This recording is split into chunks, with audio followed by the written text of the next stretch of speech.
I was like you, young woman, once upon a time with the small children in the school.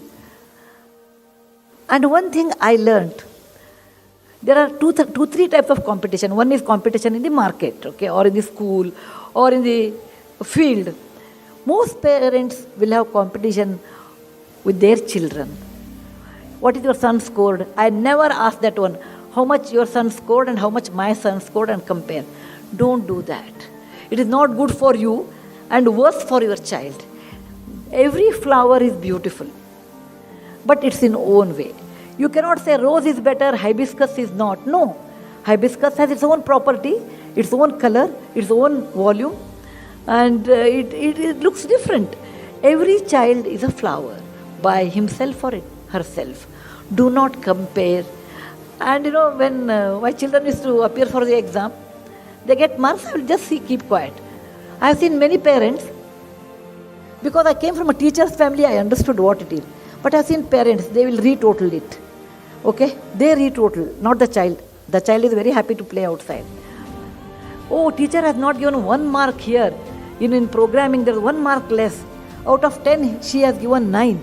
But the real problem, programming is really right. So he or she should get 10. Next day they come with that, sir, you should give my child, or madam, you should give 10 marks. Okay? Due to some reason, the child, what happens while correcting paper, even as a teacher, I know. For us, between 9 and 10, there is not much difference. It is very, very good. Okay. Logically, handwrite, everything is good, give 10. Little bit of the difference is there, give 9. Okay, that's the way. Normally, I never used to give 10 marks to anybody. Always keep them a little low. Always we prefer to give, as a teacher, you don't want to give 100 out of 100 in language at least. No language other than Sanskrit you can get 100 out of 100. Because language is individual taste. In mathematics and all, you cannot help it, because logically you should do that one. But still, if the child gets 99, parents said, I have seen so many parents telling their child, the child comes with the report, I got 95. Instead of being happy for 95, where did you lose the remaining 5 marks? Don't ever do that. If you burn them when they are young, they will be burnt out by the time they come to college. And you regret for that. Don't make your child burnt out by the age of 14 or 16 or 18. They have big life ahead. You want your child to... What is your aim in life actually? You should question that. What is your aim in life? I want my child should get always first rank. It is not possible. Because this world has many bright people, many scoring people, many good people. Not that nobody can remain in the zenith for a long time. Nobody, including Bill Gates. Nobody can remain. Because Mother Earth, Kalidasa says in one of his classics, Bahuratnani Vasundhara. He says, oh Mother Earth, you have many Kohinoor diamonds with you. Not one Kohinoor, many Kohinoor diamonds. So, your child has many things which is inside. Don't ever think why the child lost 5 marks. Be happy, he got 95. That means almost 5 marks he missed to the perfection. Be happy. Don't go on adding marks and quizzing the teacher why he should not get 10 out of 10, 9 out of 10. Okay, teacher will say, okay, take 1 more mark, doesn't matter. But by the time you do, your child observes. Please remember, role models are not Sudha Murty. Role models to your children are parents. How your mother talks, what lies she tells. Not the father is later, first is mother. That's something we call a mother tongue. And every mother thinks the child is an extension of her body. It's a reality. When the child cries, why mother? The child is crying, mother is not crying. Nothing happened to mother. The child is hurt, but mother cries. Because every woman, it is biologically and psychologically, the child is the extension of her body. If something happens to the child, mother cannot take it. That's a very unusual, unconditional love God has gifted between mother and a child. So you have more responsibility than father. Whatever you do, your child will absorb that like a sponge. Suppose you lie on the telephone. The child says, okay, there is a correct way, you and I should do that. If you compare 95 to 100, when the child grows big and gets a job, he compares himself or herself with his colleague, what promotion he got. Today you compare for marks, tomorrow they compare for grading, or they compare for the promotions, salary. It is nothing like, I don't say you should not compare. Where you are needed to compare, to learn something new, yes, you have to compare. With whom you have to compete then? You have to compete within yourself. The most important is you have to compete within yourself. Like last year, everyone knows what is my good and bad, everybody knows. You can fool people, but inside you know what is good and what is your weak area. My children used to tell me, Amma, you are very weak mother. I said, what is the definition of a strong mother? When the child doesn't listen, she will see that she will make him or her to listen. I said, no. Every mother is a weak, because that is the weakest link is a mother actually. Mother's affection. Mother should be strong in certain good in value system. Like smoking is just not allowed. At any cost, it is not allowed. Drug is not allowed at any cost. Telling lie is not allowed at any cost. Not respecting elders is not allowed at any cost. Rest. I want to see 10 minutes TV, 5 minutes TV.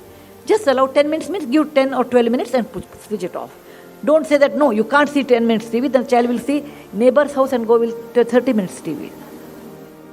So, 10 minutes TV, beta, TV is not good to see at this young age. It will affect your eyes. And more than that, let us learn a communication. Other day I was in my friend's house and they said, after many years we all of us met in the US. We said, let the family meet. Everybody came. I went early. I said, there's some 5 minutes time is there. I opened up my iPad and did something. Meantime, my other friend came. He thought, others have not come. He took his iPhone and he started something. Third person came. Not all of them have come. He opened his iPad and did something. So, in 10 minutes, many people came, but assuming that nobody has come, everybody were in iPhone, laptop, everything. Then I said, if this is a get-together, why have get-together? If you are busy with the gadgets all the time, and then why have get-together?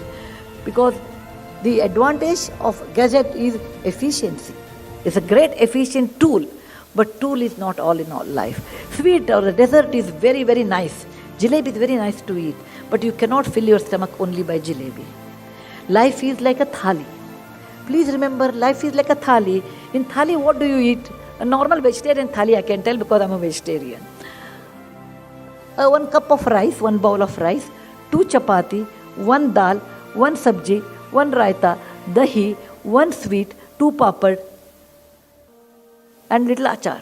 This is a normal thali. When you eat this kind of a food, you feel full at the end of the meal. Even though you may like achar a lot, you can't fill up your stomach with achar. You may like jalebi, you cannot fill up. You may like rice, but you cannot fill up. Okay? The combination of all makes life full. So is human life. Your child may be very good in one thing, but see that he or she will have other parts of the thali. Then only life becomes beautiful. Your child may have an aptitude for drawing. Don't curb it. It is not that, in my work I have seen so many people, actually, particularly in radio jockeys, when I talk to them, most of them are BE. I said, beta, why you did BE and came to radio jockey? He told me, my parents wanted I should become an engineer. And I became, and later at 21, 22, I realized that my mind is not in it. So I came back. Dramatics, I have seen so many people who are basically engineers. And I have a photographer, Mandana. He's an excellent photographer. He said, I did my BE, MTech, and by the time I was 24, I realized I'm not fit for this. Please allow your child to bloom what they want. But legally, ethically, it should be right. I want to be a chore. Okay, that is not correct. No? That is what I like. No, that's not correct. But legally, ethically, it should be right. And also, to some extent, you have to tell commercially viable. Because it's nice to be a good artist. But you cannot live only by art in today's competitive world. You do require money to live. So you should marry between commercial and what you like as much as possible. And such life has much more meaningful and they enjoy more. So as a child, as a mother, I want to tell you, don't compare your child's marks with someone else's. You are introducing unnecessary tension to your child. I have seen in school teenagers like 13, 14 having BP because all the time they're worried if I don't get a first rank. One boy told me it is not my problem if I don't get first rank. My mom will be crying whole day. To make her happy, I should get a first rank. No, don't do that. And first rank and all does not have lot of meaning in real life.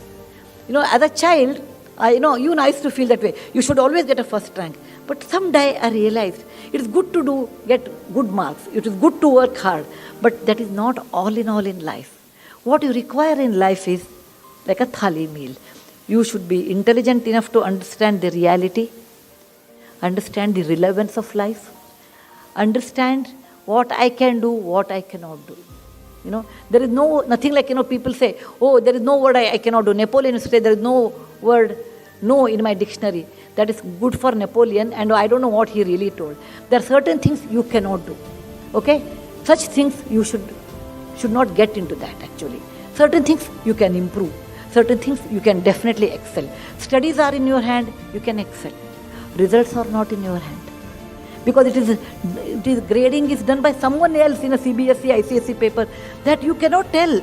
Okay, I have done well. At the most you can do.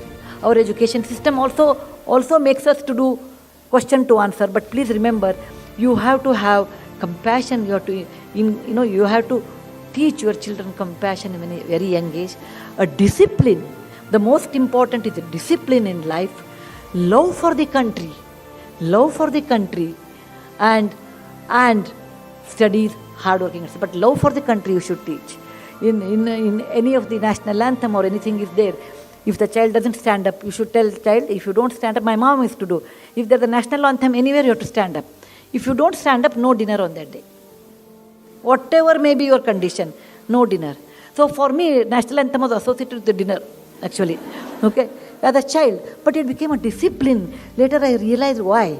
Because as a child, children won't understand the importance of that. But later, they appreciate that. So in general, what I want to tell parents is, don't pressurize. Don't live your children's life through their life. Don't live. I did not become a doctor. Let my child become a doctor. No. To become a doctor was your dream. It may not be her dream. What you cannot complete, they can't complete. Because they may like, may not like. They may complete also. But don't live your life through your dreams through them. Don't ever do that. Because every individual has a life, has a liking, has their own way of leading life. Like everybody should run their own marathon. You cannot make your child to run the marathon which you wanted. So what other parents you can do is, you can encourage, discourage bad values, encourage good values, and then allow them to question. I wrote this book, Serpent Revenge and Other Stories, because as a child I used to ask so many questions, and my parents, my grandparents did not know the answer. They said, don't ask questions in Mahabharata and all, because they themselves did not know. So I just kept my questions with me, and when I grew up, I read about 10 to 20 different Mahabharatas and logically deducted what it could have been the answer. So you should always encourage children to ask questions, and if you do not know answers, don't act. Tell, I do not know. There is nothing wrong. There is no Sarvajna in life. There is nobody who knows everything. There is no one. Second thing, today there is a Google. If you don't tell, they will Google and find out, and they will tell, oh, mom told me a lie. Don't get into that. Said, beta, I do not know. I will see that, I will read, and I will get back to you. So it is not easy to be a parent actually. It is quite a responsible job. But it is also a joyous job. You can see the creativity of a child from a toddler to an LKG to first standard, questioning habits, and then passing the examination, and then turning out to be a fine lady or gentleman. It's such a beautiful, it's like a small plant growing up to a big tree. You can witness that. And what you can do is affectionately to look after without expecting anything from them. Please remember, you are not a money lender. I spent so much money on you, and in my old age you should return. No. We bring up children for our joy. We brought them up, we have to bring them up. It's such a beautiful joy. It's a God's gift to us. Also, it's a responsibility. And if you understand what to do, what not to do, I'm sure you will have a great journey with your children. As a mother, I want to tell you, girls will not listen to you after 14 years. Girls will, about 12, 13 years, girls become little upset, may not tell everything, but they become great friends after 19. Okay? Boys will be very affectionate to mothers up to 14. Okay? After that, they have their whole world, and they look down upon cricket is the greatest thing, other things are less, and all those, because it is all cycles, So enjoy your boys up to 14. Enjoy your girls after 19.